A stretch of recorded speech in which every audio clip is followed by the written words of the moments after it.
Hello दोस्तों, मैं ममता शर्मा अपने YouTube channel learning with Mamta Sharma में आप लोगों का स्वागत करती हूँ।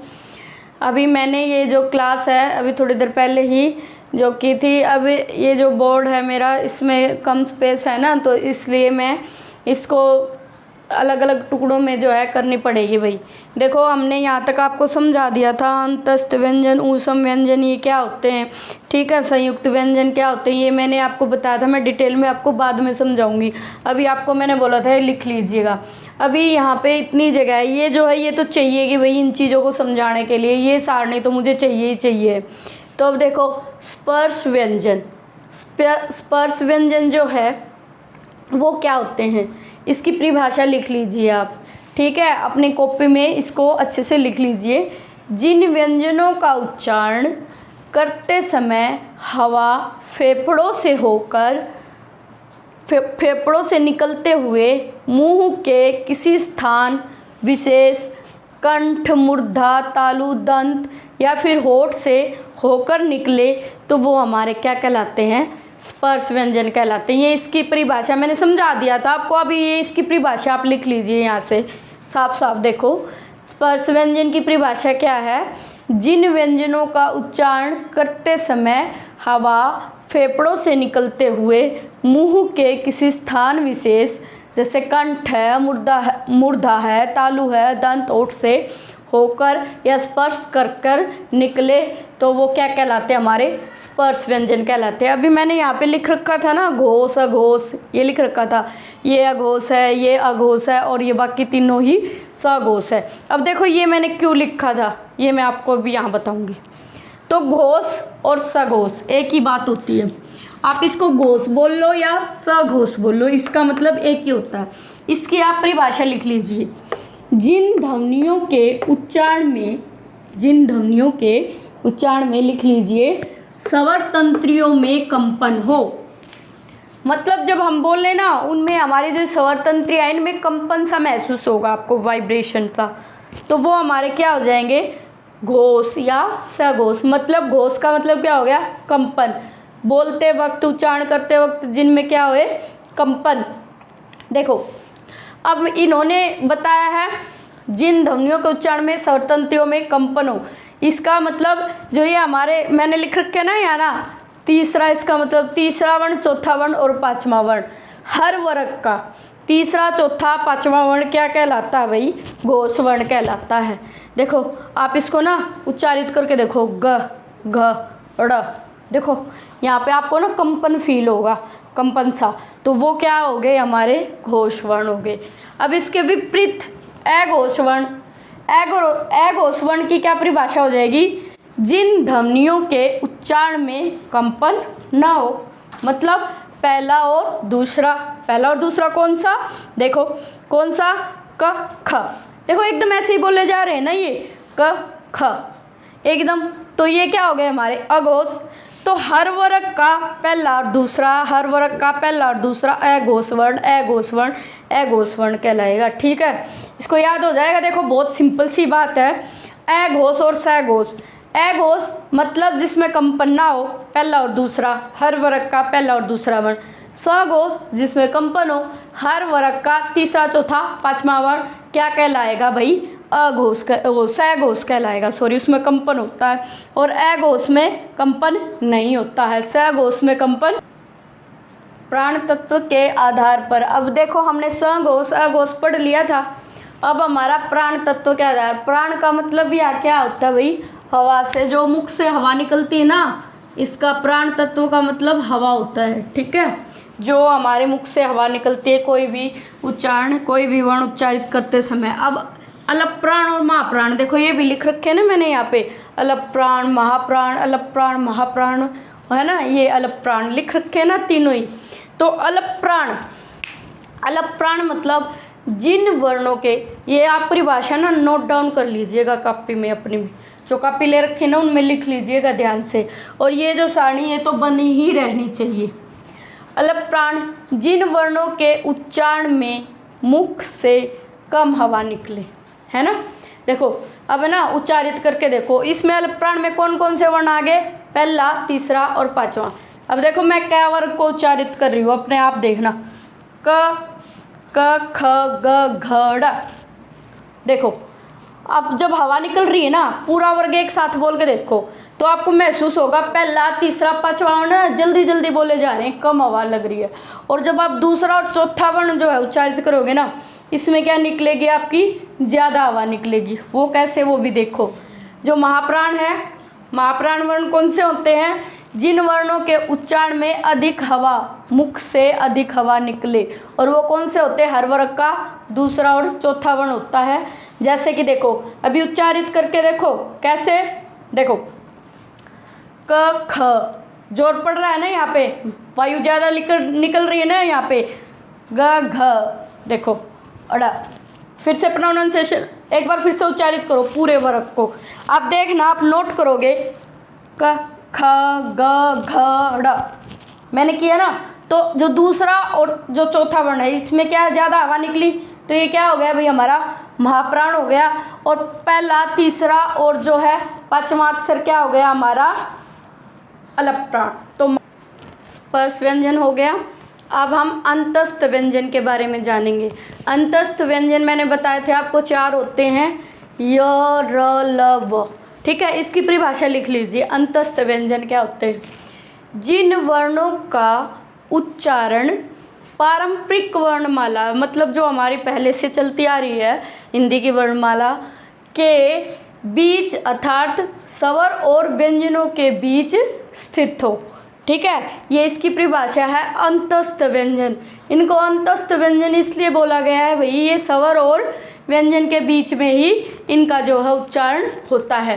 नेक्स्ट देखो, अब इनके य र ल व 4 मैंने बता दी अंतस्थ व्यंजन।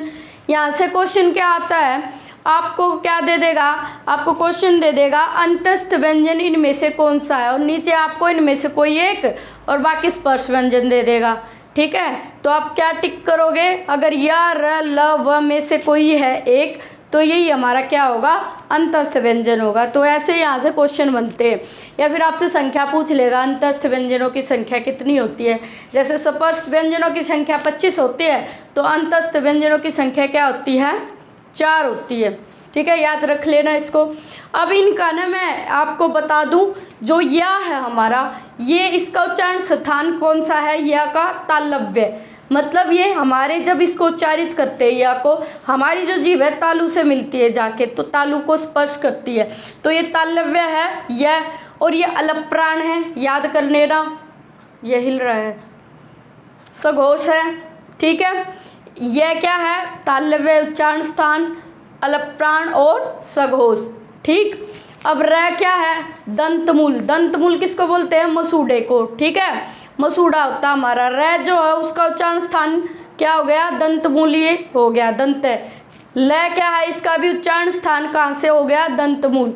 अब वह देखो, वह इसमें क्या हो रहा है, दांत भी और होठ भी, तो इसको क्या कह रहे हैं, दंतोष्ठ। ठीक है, ये हमारे जो है चारों के चारों अंतस्थ व्यंजन है, य र ल व। इनका मैंने आपको बताया अलप प्राण है, चारों के चारों अलप प्राण है और सघोष है। याद रखना, चारों के चारों अल्प प्राण हैं, सघोष हैं, बस इनका उच्चारण स्थान अलग अलग है। या का तालव्य याद कर लेना, र का दंतमूल, ल का दंतमूल और वह का दंतोष्ठ है। ठीक है, अंतस्थ व्यंजन जो है आपका यहाँ पे कंप्लीट हो गया। अब नेक्स्ट, सॉरी अभी कंप्लीट नहीं हुआ, अभी इनके बारे में कोई और भी हैं बातें, वो मैं बताऊंगी आपको। देखो य और व, य व, इसका उच्चारण करो। ये दोनों अर्ध स्वर हैं भाई। अर्ध स्वर क्यों है, ध्वनि इनकी ऐसी है जो कभी तो स्वर और कभी व्यंजन। अब जब इनको उच्चारित करते हैं यह वह, देखो तो यह वह ऐसे उच्चारण करेंगे ना, तो इनका क्या होता है, ये इनको आधे स्वर भी बोलते हैं, यह और वह को। तो ये ऐसे महसूस होते हैं जैसे कभी स्वर लगते हैं कभी व्यंजन लगते हैं, तो इनको अर्ध स्वर की श्रेणी में डाल दिया है।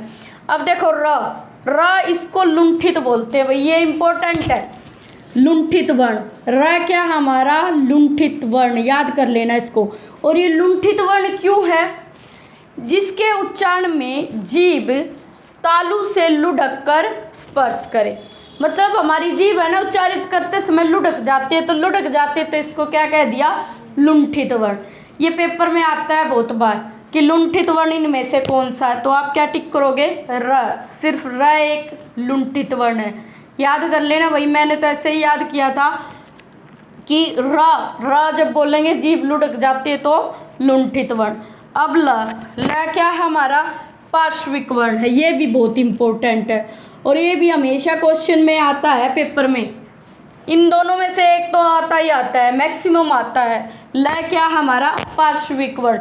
ये पार्श्विक वर्ण है। ये क्यों है पार्श्विक? उच्चारण स्थान के आधार पर, जिनके उच्चारण में जीभ के पार्श्व से, मतलब जीभ के जो हवा है ना वो बगल से होके निकल जाएगी। देखो प्रोनाउंसिएशन करके देखो, ल तो यहाँ से दोनों ओर से जो है जीभ से जो हवा है इनको उच्चारित करते समय निकल जाती।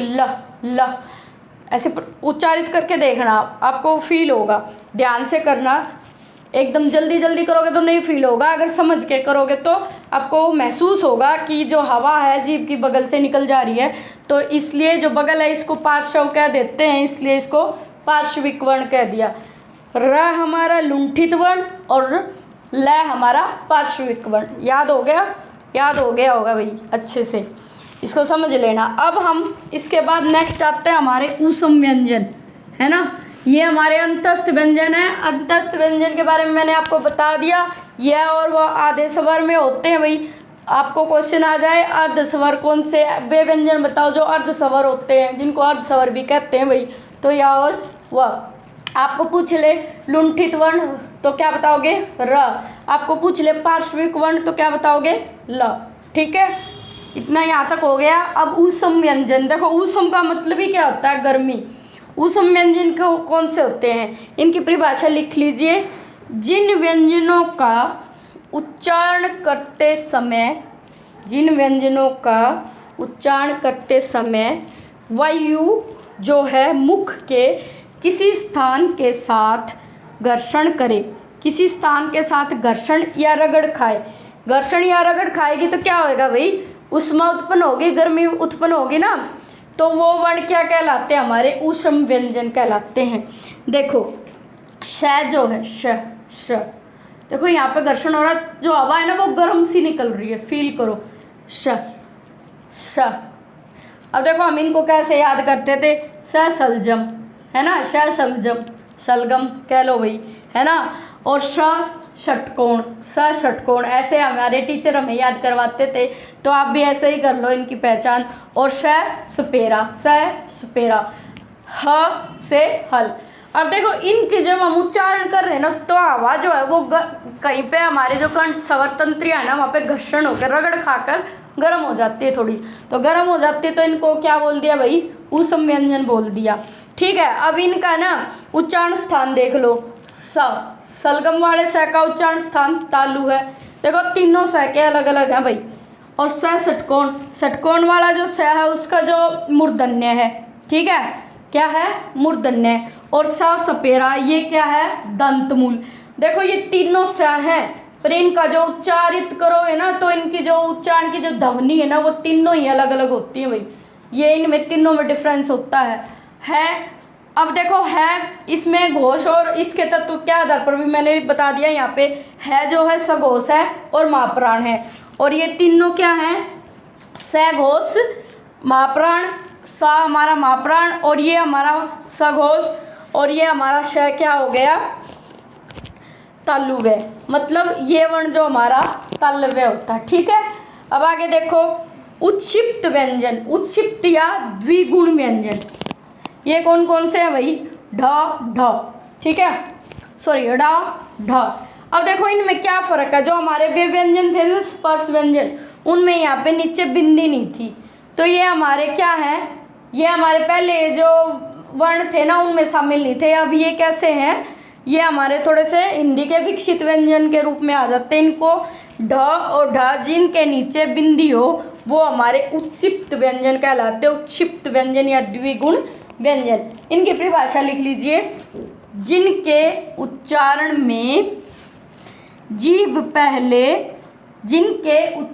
में जीभ पहले ऊपर उठकर मूर्धा को स्पर्श करे फिर झटके के साथ नीचे आए, ये इसकी परिभाषा है भाई। उत्क्षिप्त और द्विगुण व्यंजन की क्या परिभाषा है?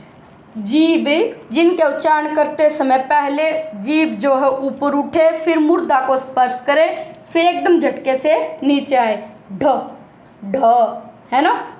ऐसे प्रोनाउंस उसका उच्चारण करके देख लीजिएगा, ठीक है। और एक और बात, ये हिंदी के हमारे विकसित व्यंजन हैं, ठीक है भाई। ये आपको समझ में आ गया होगा इतना। Thank you.